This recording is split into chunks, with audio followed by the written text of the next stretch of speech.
Everyone, this video we're looking at the NBA slate for Thursday. It's another two-gamer as always. It's starting at 6:30 again. So let's get started. As always, I appreciate the like button on the video and subscribe if you have not already. Let's see if we can get 150 likes on this video. That would be appreciated. Yesterday the picks were pretty solid, and let's see if we can do the same thing again today. So starting off at point guard today, we have the Nuggets facing off against the Clippers for the first time. The Nuggets had a thrilling Game 7 victory. They definitely, probably wish they had at least another couple days off because that series was pretty grueling, especially the last three where they had to win, and they're all super close. Murray is 9,300 on Draftkings. Now, I don't think the Clippers are going to let him just go off like the Jazz did. Like, the Clippers have a plethora of defenders to throw at him. Beverly's expected to be back, I believe. So they have Beverly. They could put Paul George on him. They have Kawhi. So I think it's going to be a lot tougher for Murray. I want to see how he kind of looks in this first game before I kind of think that he can go off the series. But I think I'd rather go to Kemba, who's 77. I'd rather go to Kyle Lowry, Van Fleet. Just think it's going to be a little bit tougher for Murray. I think it's going to be much more of a team effort for the Nuggets. Like, they're going to need Harris to get involved. They're going to need Porter and Grant to get some scoring. So, the guy that I like a lot is Kyle Lowry, who's 7,500. We know Nick Nurse just plays his guys so many minutes, and Lowry, a guy that's just been 1 of 12 from shooting three-pointers so far in the first two games. It's probably going to get going pretty soon. They're down 2-0, so they really need to get this win tonight. And he played 40 minutes last game. Nurse, you probably put him out there for 42 to 43 if you can, if this game is close. And Lowry 75 price tag has come down a little bit, but I definitely think he has the ability to have a good game. It's just a matter of him knocking down his shots. Moving on to shooting guard, we have Van Fleet. I like Marcus Smart went off in the fourth quarter, so at least had a decent game with 29 fantasy points. Smart's been playing really well. His shooting has been good so far this series. So unlike the Sixers series where he really struggled, he's been finding his shot this one. So 63 for him, no Hayward. Still looks like a really nice option. Lou Williams is a little bit riskier just because the minutes can kind of be inconsistent, especially now that Beverly's back. I still expect him to play mid to high 20s, but if he's struggling, he's not going to get the run. He only played 17 minutes because he shot 1 of 9. So I'm not. I'd rather go to Marcus Smart, who I know is going to play probably 5 or 6 more minutes at least, more than Lou Williams. I think Gary Harris looks like a pretty reasonable play at shooting guard. He's only 4,200. The minutes are trending upwards. The first two games played 21 and then 26. Could see him get up to 30. Wouldn't be shocked if he gets into the starting lineup just for some defensive purposes. And he's been rusty, as you would expect, but it's a guy that on the season is shooting only 40% from the floor and just 33% from 3. But we all know he can be a decent fantasy player. He's not the best, but usually he's been around 5K when he's healthy and playing a lot of minutes. So the fact that he's only 4,200, I think that's a spot that we can definitely take advantage of that. Small forward, we have Kawhi at 10-3. It's a pretty high price point for Kawhi. You need at least 60 fantasy points for me to be satisfied by playing him at 10.3K. He hasn't done the best against the Nuggets. They play good defense. Both teams are very good defensively. I think I focus on the first game a little bit more today. Just want to kind of see how these teams play each other. But Leonard's going to play a bunch of minutes, so you have that going for you. But I think there are some better options. Tatum is 9,200. He also is just going to play a boatload of minutes. Played 42 minutes and 37 in the first two games. In game 2, had 4 threes, was really aggressive, and was their best player on the court. He can get a double-double with the rebounds. He's been really aggressive in that department, and he's been looking like a superstar this postseason, putting the Celtics on his back a lot of these games. So Tatum at 9,200, I definitely like him quite a bit. Paul George looks fine. I think I go Tatum over George, but nothing wrong with Paul George.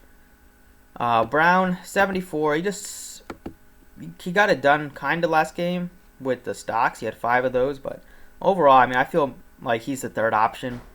Tatum's the first option, Kemba's the second, so Brown is the third, and Smart can sometimes take over the third option, so I don't feel great about paying 74 for Brown when I think it's probably a decent chance that he gets you at least 5x, but how often is he going to drop 50 fantasy points at 7,400? And then like Grant, I think looks like a decent 100. I think he looks like a decent option. He's getting the minutes just for mainly defensive purposes. And he's actually been playing pretty well. He's been making like over 50% of his shots so far the first two games. Been shooting the three well. He's actually been probably playing better than Siakam in terms of just an offensive perspective. So I think don't mind OG at 51. Definitely has like the upside.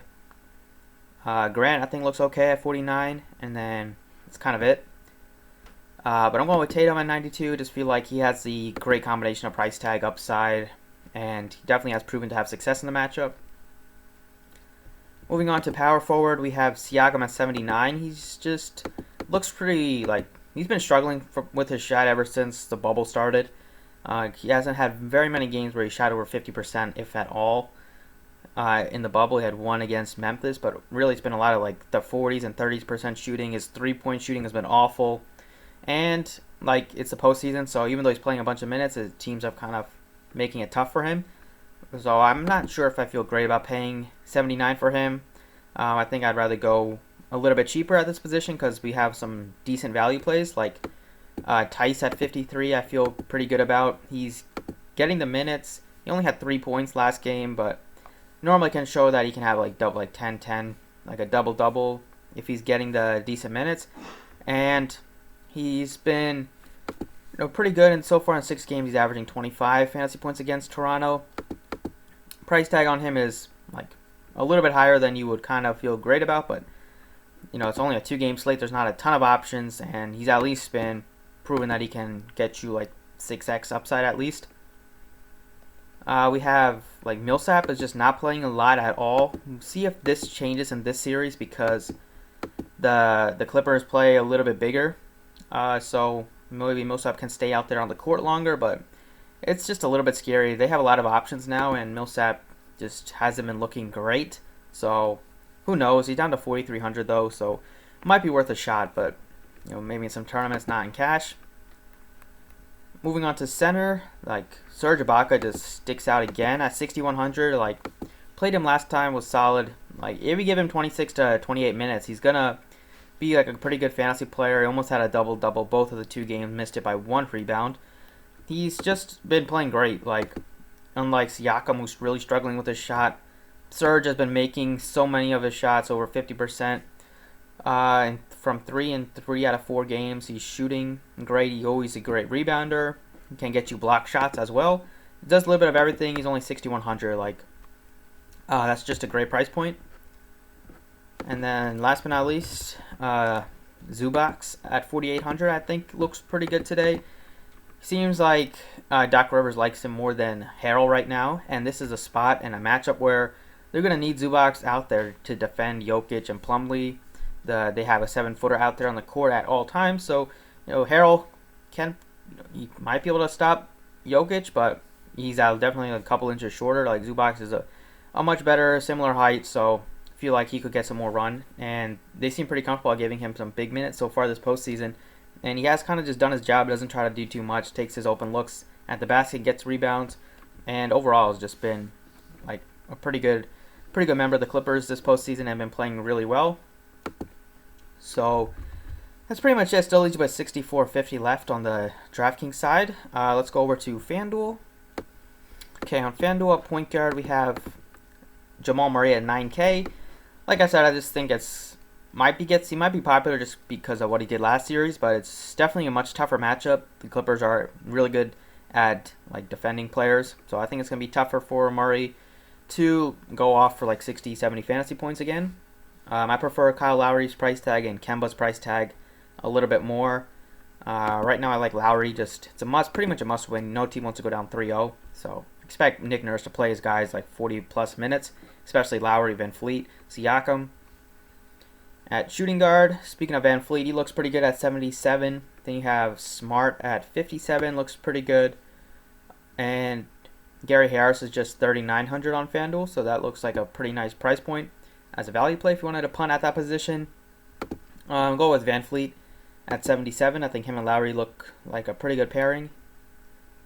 At small forward, we have Kawhi Leonard at 10.5. Looks fine, nothing wrong with him. Jaylen Brown looks a little bit better on FanDuel at 68. The price point is a little bit nicer. And then you have OG Anunoby and Jeremy Grant. Both look decent. I think I'll continue my run of Raptors and put in OG. Just feel like he fits pretty nicely at small forward. There's only a handful of guys that I like, and OG looks a little bit more valuable on FanDuel because of the blocks and steals, and he's really great at just getting a bunch of them.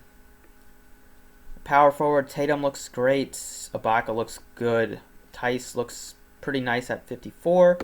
Then Marcus Morris is down to 48. Wonder how many minutes he'll get. But I feel like he's kind of penciled in a nice role. Maybe Doc Rivers is so pissed at him for what he did again in that series finale against the Mavs. But overall, I mean, he's probably going to play like 25 plus minutes.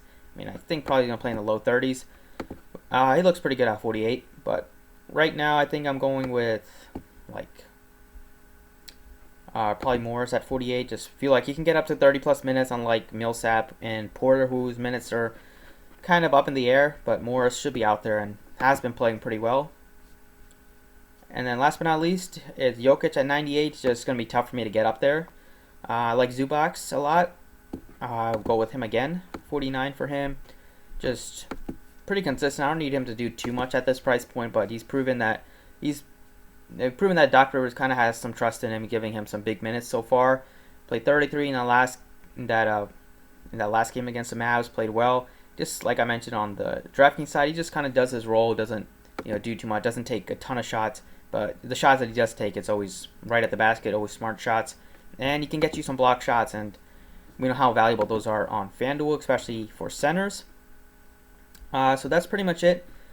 See, I guess if you wanted to punt, you could look at Robert Williams, but his minutes are going to be like 17, 18, and it's just going to be dependent on Tice's foul trouble. Looks like Cantor is just not going to get minutes in this series, and I don't expect that to change with them being up 2-0. So that's pretty much it for this video. Thank you for watching, and good luck today.